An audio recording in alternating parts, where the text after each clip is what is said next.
Across the board with Jeff Grant here at SBRforum.com.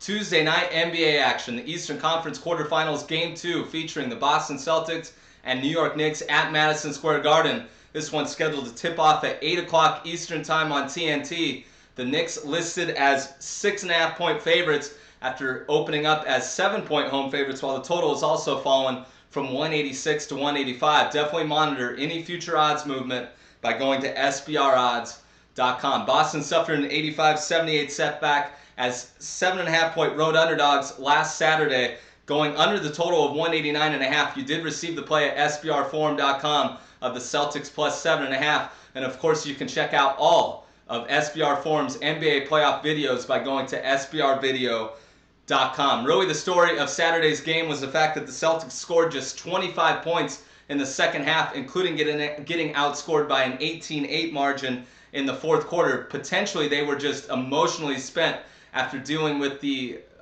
after events of the Patriots Day bombing in the city of Boston.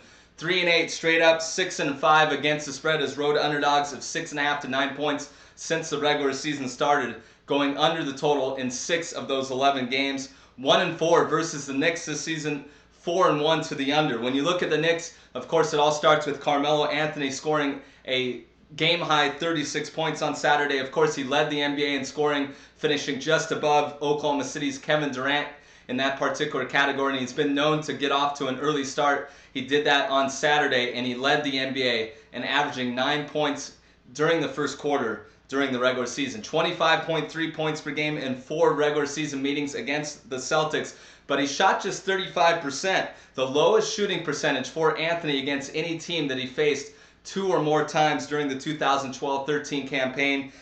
Knicks really got it done in transition, scoring 20 points off of 21 Celtics turnovers. A lot of that has to do with the fact that Boston, of course, is playing without starting point guard Rajon Rondo, who was lost for the year in the middle of February. So we'll see what Doc Rivers and the coaching staff for Boston draws up from an offensive standpoint in Game 2. When looking at the past performances in this series over the last 2 years or so, the last 3 times the series has gone over the total, the number has been 188.5 or lower. The first game tipped off at 189.5. Now it's been dropped down to 186 and bet down to 185. I'm going to take that as a signal that now there's some value with the over here, and I expect it to maybe climb back up to 186 by the time this game tips off at 8 o'clock on Tuesday. But my official pick on this game is going to be over 185, featuring the Knicks and Celtics. This has been another edition of Across the Board here at SBRforum.com, and definitely follow me on Twitter